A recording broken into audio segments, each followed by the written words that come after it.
Frederic, it's Jay Allen here. I wanted to quickly record this video and offer my sincerest apologies for the fact that owing to the coronavirus, we've had to suspend today's training, the Pitch Perfect Masterclass. And whilst it's been deferred indefinitely until such a time as we're able to be able to determine a date that both of us are happy to be able to progress, I didn't want you to think that I'd completely forgotten about you in this moment of need. And as today was the day that was set to be able to deliver the Pitch Perfect Masterclass to both you and your clients and colleagues at RPS Group, I wanted to quickly share with you some top tips of perhaps that you could make use of until such a time as we're able to run the full day's training. So without further ado, here's 12 top tips from myself with regards to Pitch Perfect, a speaker masterclass.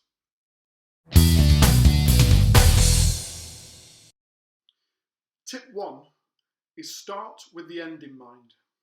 Now, I'm sure we've all heard the expression, but perhaps we haven't given it due consideration when it comes to presenting to other people.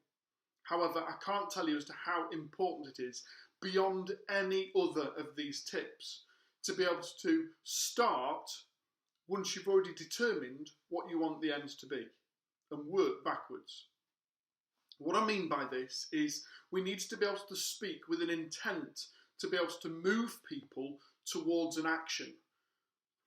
The words that we speak right here and now are of no value whatsoever unless by sharing them I can either influence or motivate or inspire you to do something as a result of that communication. It's more important to establish the success of what we deliver by the actions that people take as a result of, as opposed to the conversation itself. Let's just be clear about these things. Any one of us can have a nice chat, but in actual fact, unless it moves them towards doing something different, you're just wasting time. So the first tip, and perhaps the most important tip when it comes to communication, and communication that is converting people, not just in a sales perspective and pushing towards a sale, but simply influencing people to be able to take the action that you have deemed is the right one for them and you, a win-win. We have to start, before we even think about communicating, to establish exactly what it is that we want them to achieve, what is it that we want them to do as a result of the communication, and what emotion do we need to invoke within them that action becomes logical. And I'm going to go into this a lot more on the masterclass when we finally are able to deliver it. But tip 1 is start with the end in mind and give due considerations to exactly what do we want them to do as a result of our communication. That might be buy something, but it might simply be agree to a meeting, agree to send a document, agree to sign something, agree to have a further conversation. It doesn't have to be pushing all the way to the end result. It might be a series of milestones that we're going to take people through.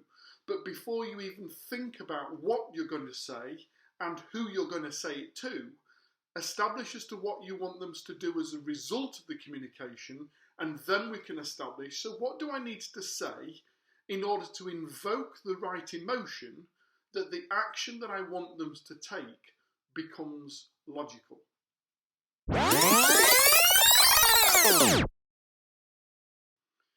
Tip 2 from our Pitch Perfect Masterclass is start with a real grabber. It might be a controversial title, it might be a controversial opening paragraph, it might be something to be able to really snap them from where they are, to bring them to the present, to be listening to what you have to say. Now, what I tend to do as a motivational speaker, what I tend to do on stage, is we'll start with a story. Interestingly enough, a story has so many different psychological mechanisms in which it can help us to be able to build rapport quickly and easily with the person we're communicating with. And I'll share all of those on the masterclass when we finally meet. However, for today and the quick tip, it's all about understanding that the first 5 to 7 seconds of what you deliver is key to how they then perceive you and your delivery. You know, you've heard the expression, you'll never get a second chance to make a first impression. Well, the first 5 to 7 seconds are about scene setting. And there is nothing worse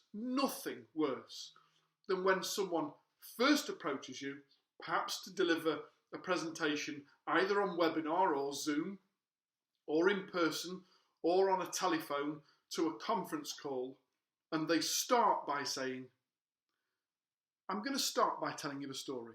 That's the first 5 to 7 seconds gone, introducing what you're going to do. Far more impactful to be able to say, it was at 12:57 on the 13th of October 2015 when I first got the call that changed the rest of my week, rest of my month, rest of my year. You see how it goes? We created a pause to allow people to stop thinking about the here and now and to be ready for what you had to deliver. And then subsequently we went straight into a story as opposed to introducing the story. Over the last few years, I've been fortunate enough to have been nominated and subsequently won 2 global awards for big impacts to business. And interestingly, that started well before I even entered stage, with a very, very, very provocative presentation title. The first time I won it in 2013, the title of the presentation was, "Isn't it time your kids were in care?" Now, interestingly enough, it had nothing to do with either children or the care sector. It was a metaphor to this small business owner that still treats their business as their little baby. And it's only once we take their little baby out and allow it to graze its knees, allow it to fall over and learn how to pick itself back up again, that the business will start to grow, as opposed to being bottlenecked by being mollycoddled by the business owner. There was a great presentations to follow, but it was key to be able to get people's attention, and in this case, almost get people's backs up in order to be able to get their attention in the first 5 to 7 seconds. Interestingly enough, the following year, I delivered another keynote that also won a global Big Impacts to Business award, and it was entitled, "Warning, your marketing might just work." It was enough to be able to create intrigue.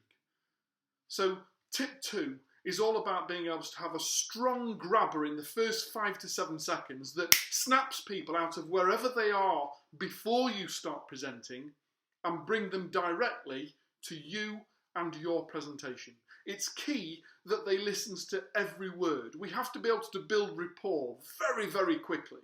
And to do so, and like I say, there's a lot of psychological theory behind this that I can go into when we deliver the Masterclass.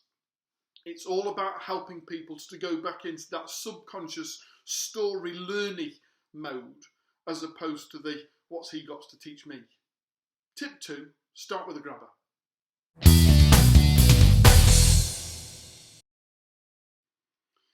So tip 3 is all about how to be able to then create the fillers that go between the start and the end. Tip 1 was all about determining as to what you want them to do afterwards, and tip 2 is all about how to be able to have a great start. Tip 3 is all about how do you build the stuff between the two.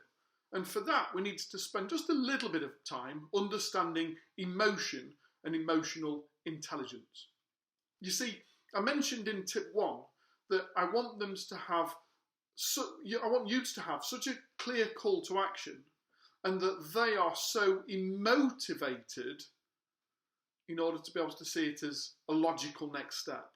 We need to be able to speak to their emotional centre as opposed to just their conscious mind. We need to be able to get them to make an emotive decision, which is far stronger than a conscious due consideration. And to do that, we need to understand as to what emotion do we need to get them into in order that the call to action becomes logical. Then we can try and determine as to what emotion are they likely to be in, or what range of emotions are they likely to be in before we're delivering the presentation.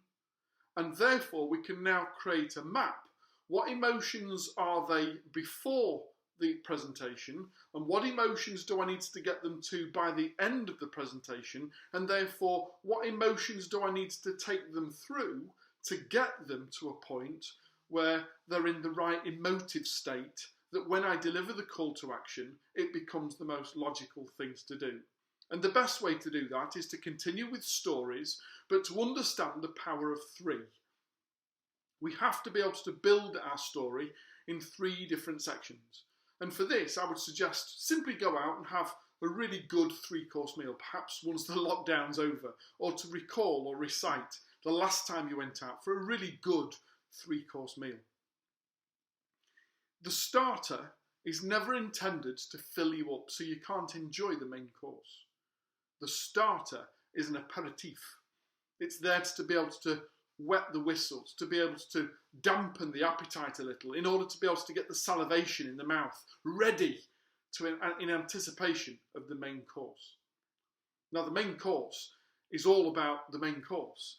It's all about being able to get the right balance of veg and proteins and minerals and all the rest of the things that go on a plate, and the presentation and the jus that is sprinkled across it to be able to give not just decorative effect, but that final touch. And that is the main course. We've got to be able to get the main content across, delivered in such a way that it continues to enjoy people's appetite. People are enjoying the content as it's being delivered. Do I give them a little bit more potato, or is it now time for a little bit of meat?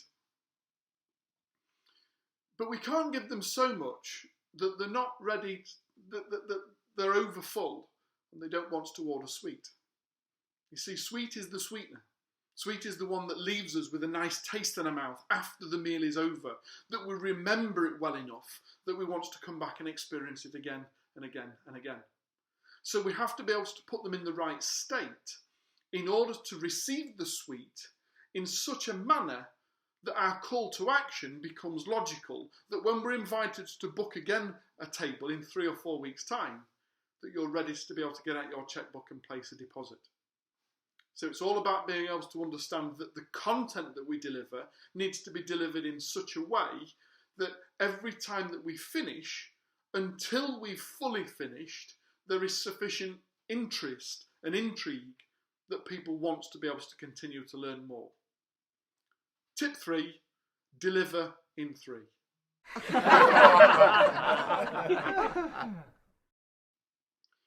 Tip 4 is all about the audience.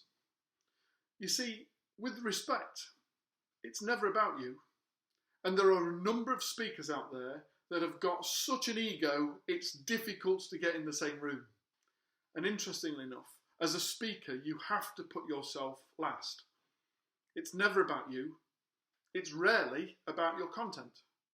It's all about your audience and the influence that you can have on them in order that the call to action that you've predetermined is the goal to which all understand and agree to.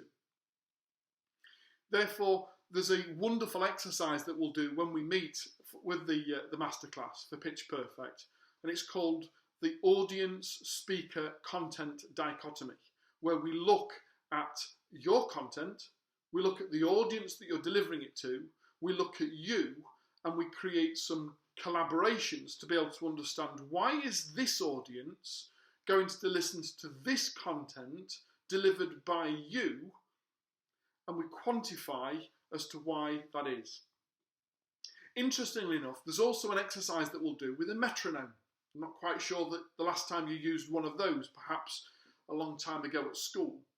But there's a great exercise that we'll do to understand the delivery pace in which we need to operate at, dependent on the knowledge and competency and enthusiasm of your audience.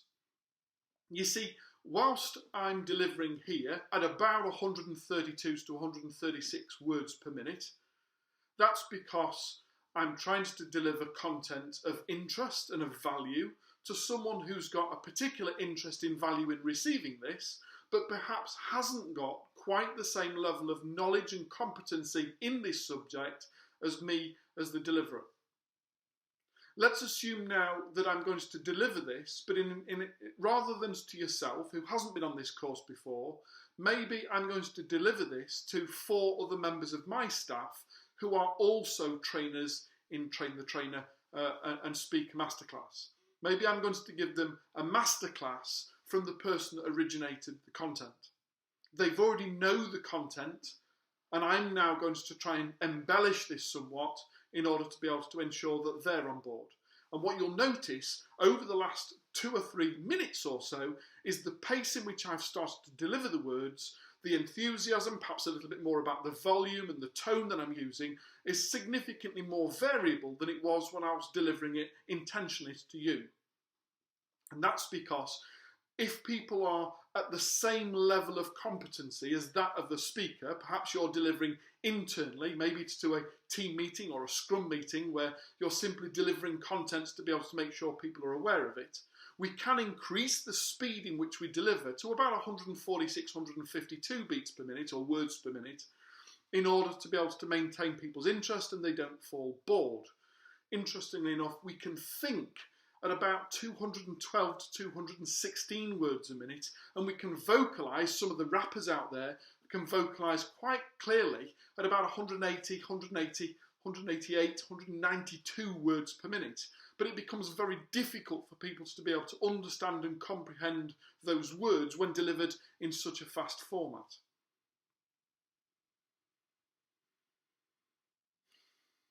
However, the power of the pause has never been so understated. We have to give people the chance to simply catch up.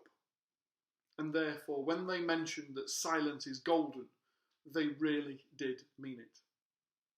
We have to be able to show variation in tone and volume and interest and passion and speed in order to be able to maintain people's interest and enthusiasm, whilst giving them the chance to be able to absorb everything it is that we have to say. So tip 4 is all about being able to know your audience and understand how to temper your delivery to get the best effect for them.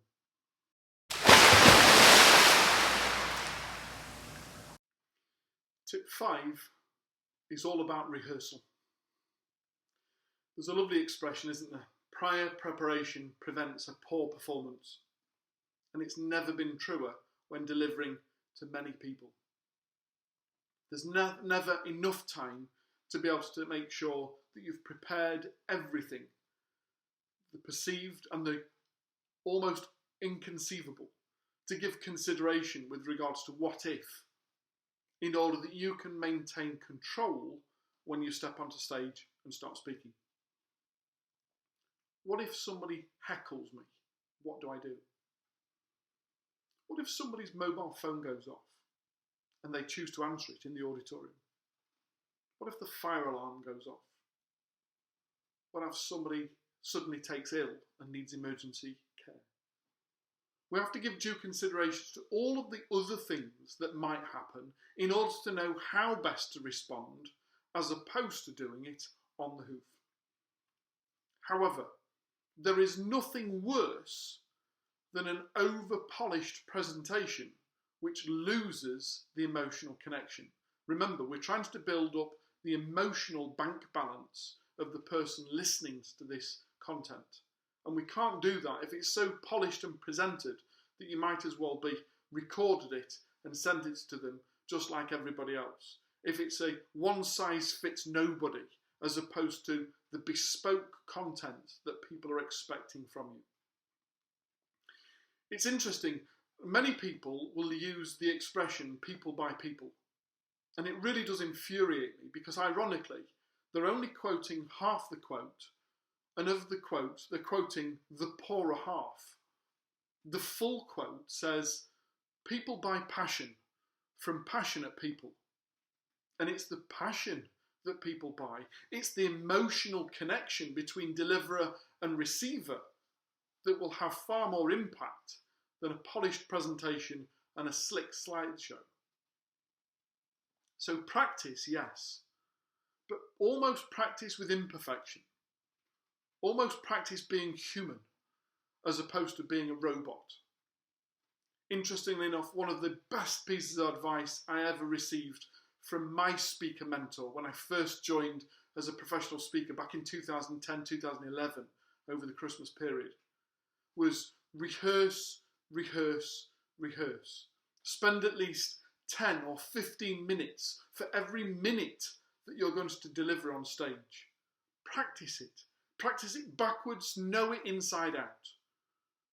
And then throw your script away and deliver it from the heart.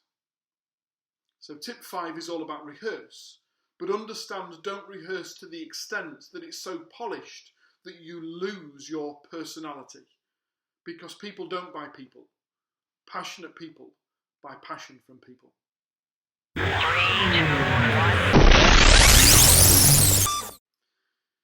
Tip 6 is so much easier to say than it is to do. Relax. That's it. You see, whenever we know that we're being looked at or observed or watched, the bigger the audience, the more it tends to create fear.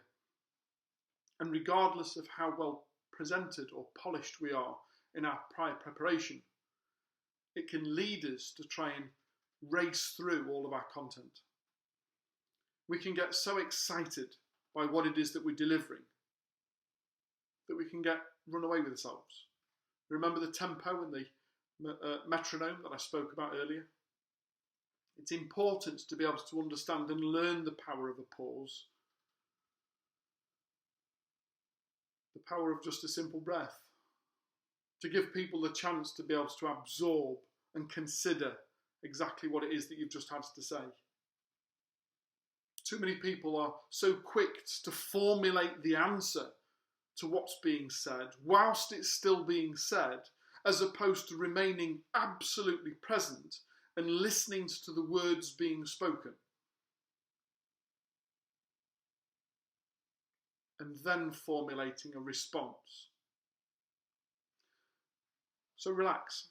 Find a means of being able to calm the butterflies and understand that they've come to listen to you. It's your content that they're here to absorb. Honour their time by delivering good content, but whatever you do, enjoy the moment and don't let it slip by. Tip 6, relax.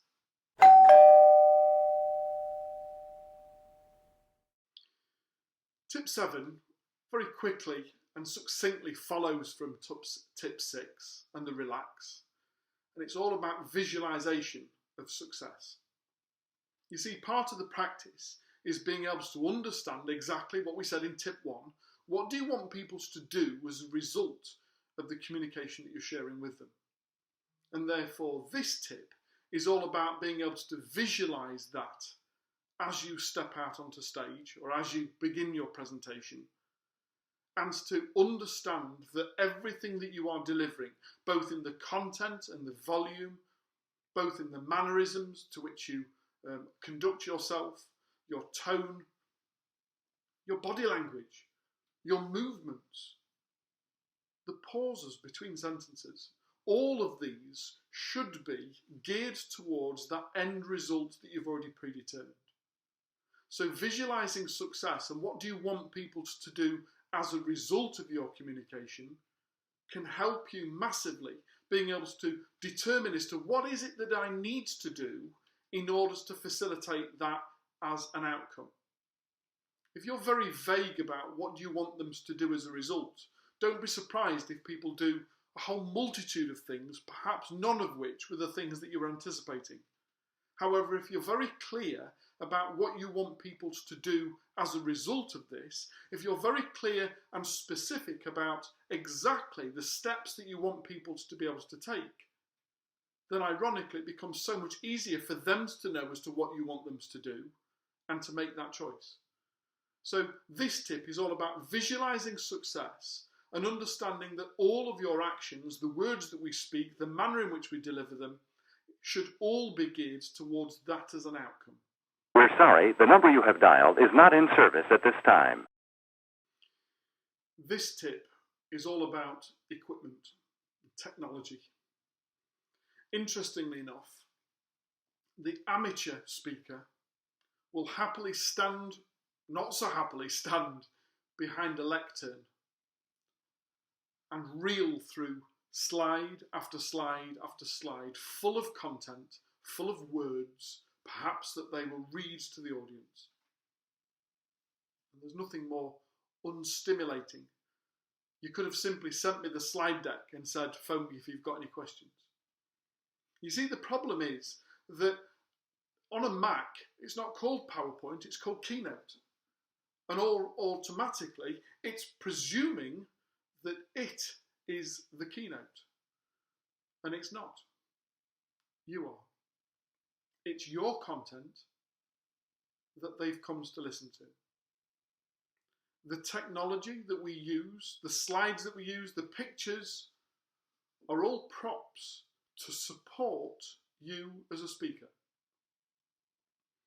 So whilst it might be important to be able to share images, and don't get me wrong, a picture paints 1,000 words, it's far easiest to be able to share a picture than it is to try and describe what's in it.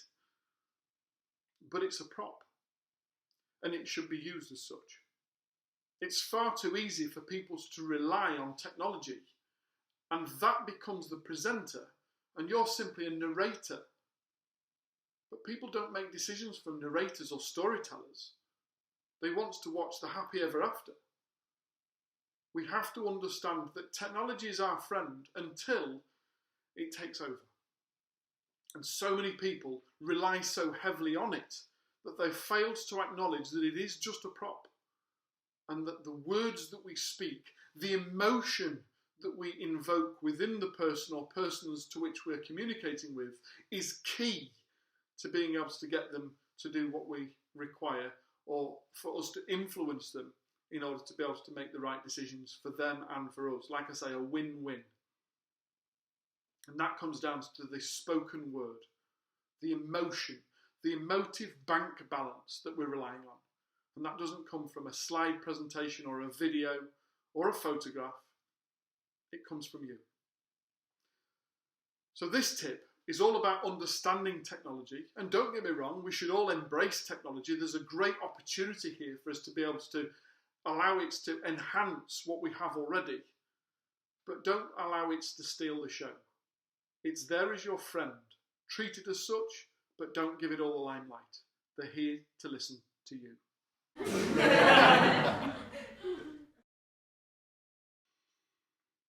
Hi, I'm Jay Allen, motivational speaker, published author, and business scale mentor.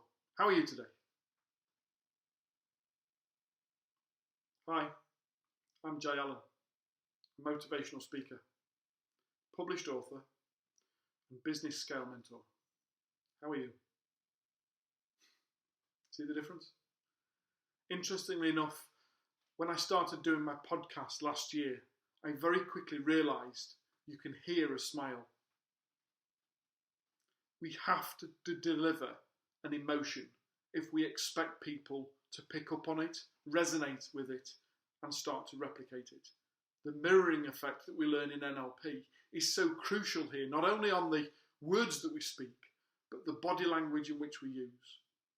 We have to express emotion if we want people to feel emotion. And you can hear a smile. So please, as you're practicing, make sure that you're practicing with the right emotion in order to be able to convey that as well as the message that you're delivering.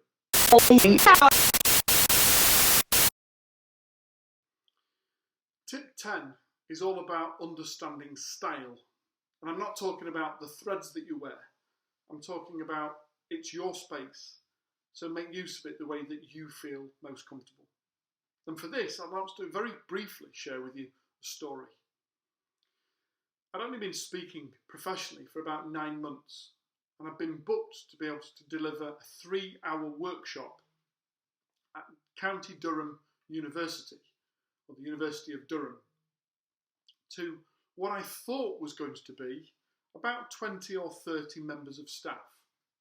However, when I arrived, I found that there'd been a staff sickness, and as a result, 2 courses of students were at a loss of things to do, and therefore had been invited to come and join, and there were 68 rather boisterous students who determined that they were going to come along and attend this morning workshop. Now, one, I was in a bit of a fluster because having been told there'd be between 20 and 30 people, I'd only bought 35 workbooks and needed to quickly arrange for getting 60 or 70 others photocopied and stapled whilst it was being prepared and ready to deliver.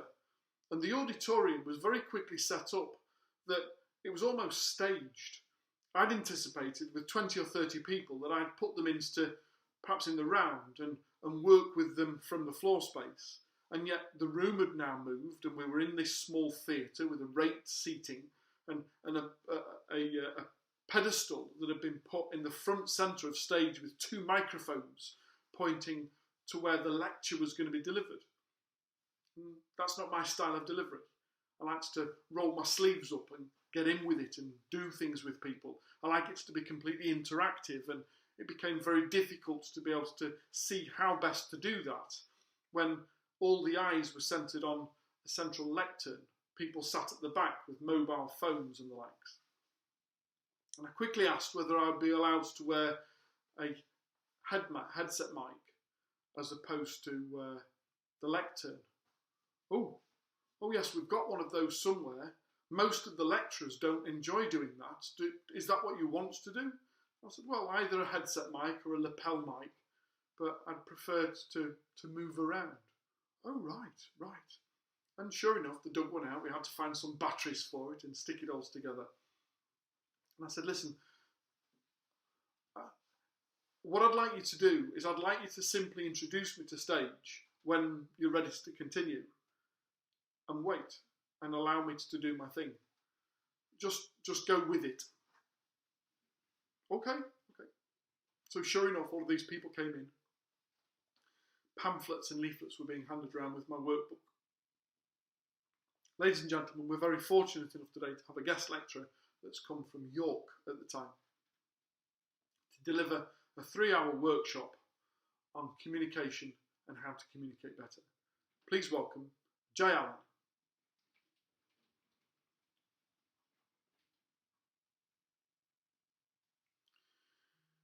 And he never turned up.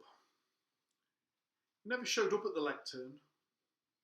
What they heard instead, coming through the speakers, but weren't sure for a few moments as to where it was coming from.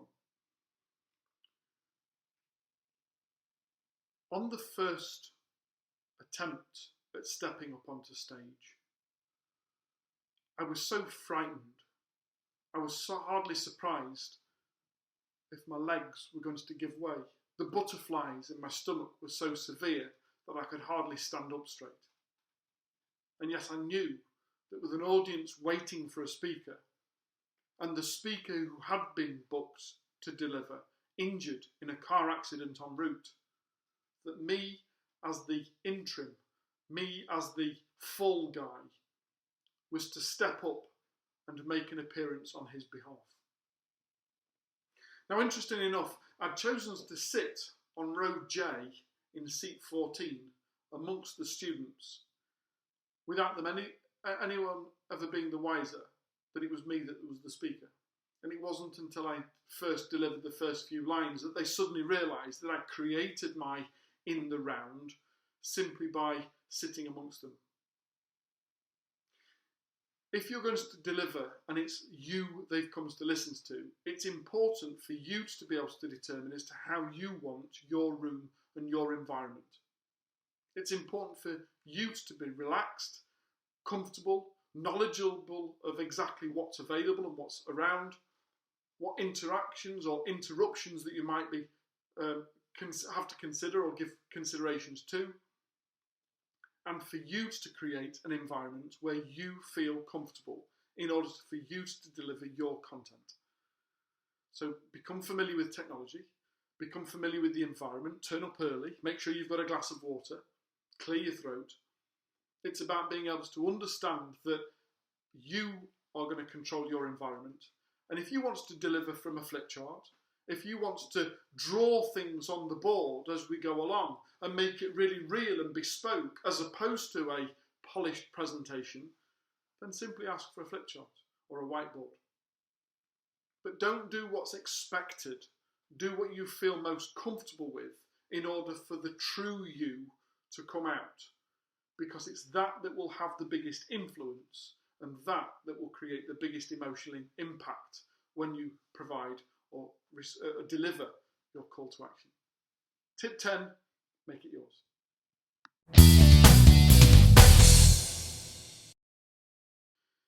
Tip 11 is a little bit more NLP than it is content or delivery. It's all about accepting and understanding that there are 3 different types of learner that we might be delivering content to. And there's perhaps no clear definition, certainly if we don't know the person beforehand, as to which of the 3 they're likely to be.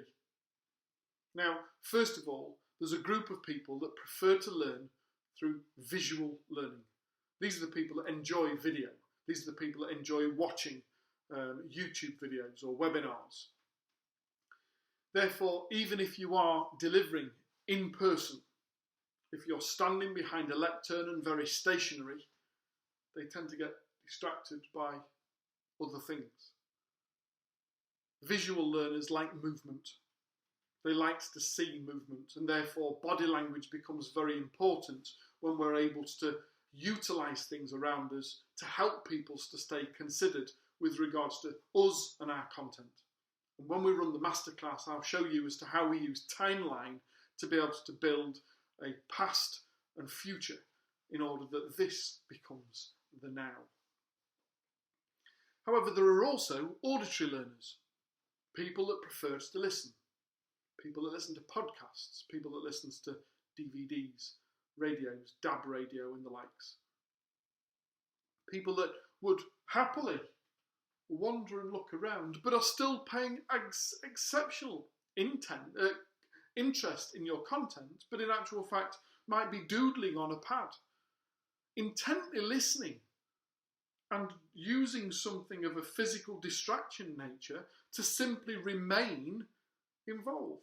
And yet if we think of them as visual learners, we think they're now distracted, and therefore we try and do more and more and more to become exciting. And in actual fact, it's the words that we speak that they're listening to, as opposed to the actions that become a distraction. But then there's also kinesthetic learners, people that prefer to touch, people that prefer the physical. Therefore, if you've got a program or a workbook, I can guarantee you they're going to flick straight to the back page to determine as to whether they can find out what the call to action is before you're ready to deliver it.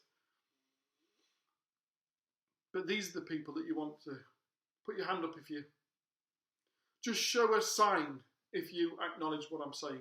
These are the people that are more than happy to clap all the way through a presentation or whenever they hear some good news. These are the people that likes to be involved the most. They're the ones that are the first key to being able to show us if we're going to do some form of interaction. But ironically, once we've identified and acknowledged who might be our visual learners, who might be our auditory learners, and who are our kinesthetic learners, we can make sure that the delivery of the content we provide caters for all 3. Because ironically, if we can deliver a message that is both visual and audio stimulus and provide some form of interaction, not only will people remember it better, but in actual fact it has what's called the ripple effect. For every person that gets it, they give off this sense, this energy of I'm with you. It creates this emotional connection, and that is magnetic. It can create others around them to buy into it also, as long as we're catering for them as well. So tip 11 is all about accepting the fact that there are 3 different methods in which people are wanting to receive your content, and we've got to give due consideration to how we're going to incorporate all of those into the presentation so we don't lose people before our call to action.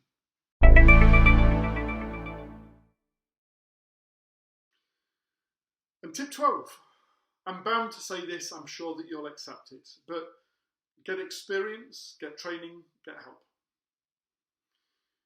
There is no compromise for experience. There is no compromise or let up in this world right now with regards to being able to ensure that we are communicating clearly, concisely, but also emotively in order to be able to get the right response from the person we're communicating with. And that takes learning, training, experience, opportunity, feedback. Feedback's hugely important, and yet so many of us failed to ask for it, or respond badly if somebody simply tells us the truth. I can't tell you enough the importance of review and feedback has been to me in my career in order to be able to move from being a professional speaker that operates initially from a professional speaking association, and then subsequently being able to progress to speaking all over the world. And most of that has come from being, one, keen and proactive in seeking feedback, review, but also in being able to invite people to tell me the good, the bad and the ugly, as opposed to just the pat on the head. So recording presentations, both visual and audio, and listening back to them is key to being able to establish as to whether we've got any ands or ers or sorries or the little interrupters that prevent us from being succinct. But it's also key to understand as to how people respond to what it is that we have to say. So measuring what is our call to action and the impact that has on our audience is key to establishing as to whether we've got it, we've nailed it, it's working well for us, or whether there's still room for improvement. There you go. There's 12 top tips. I hope that helps you along your way until such a time as we can ensure that we've got the full masterclass run and you can learn so much more about how to be able to pitch perfect in our conversion communication masterclass. Stay safe, look after yourself. I look forward to being able to see you real soon. All the best.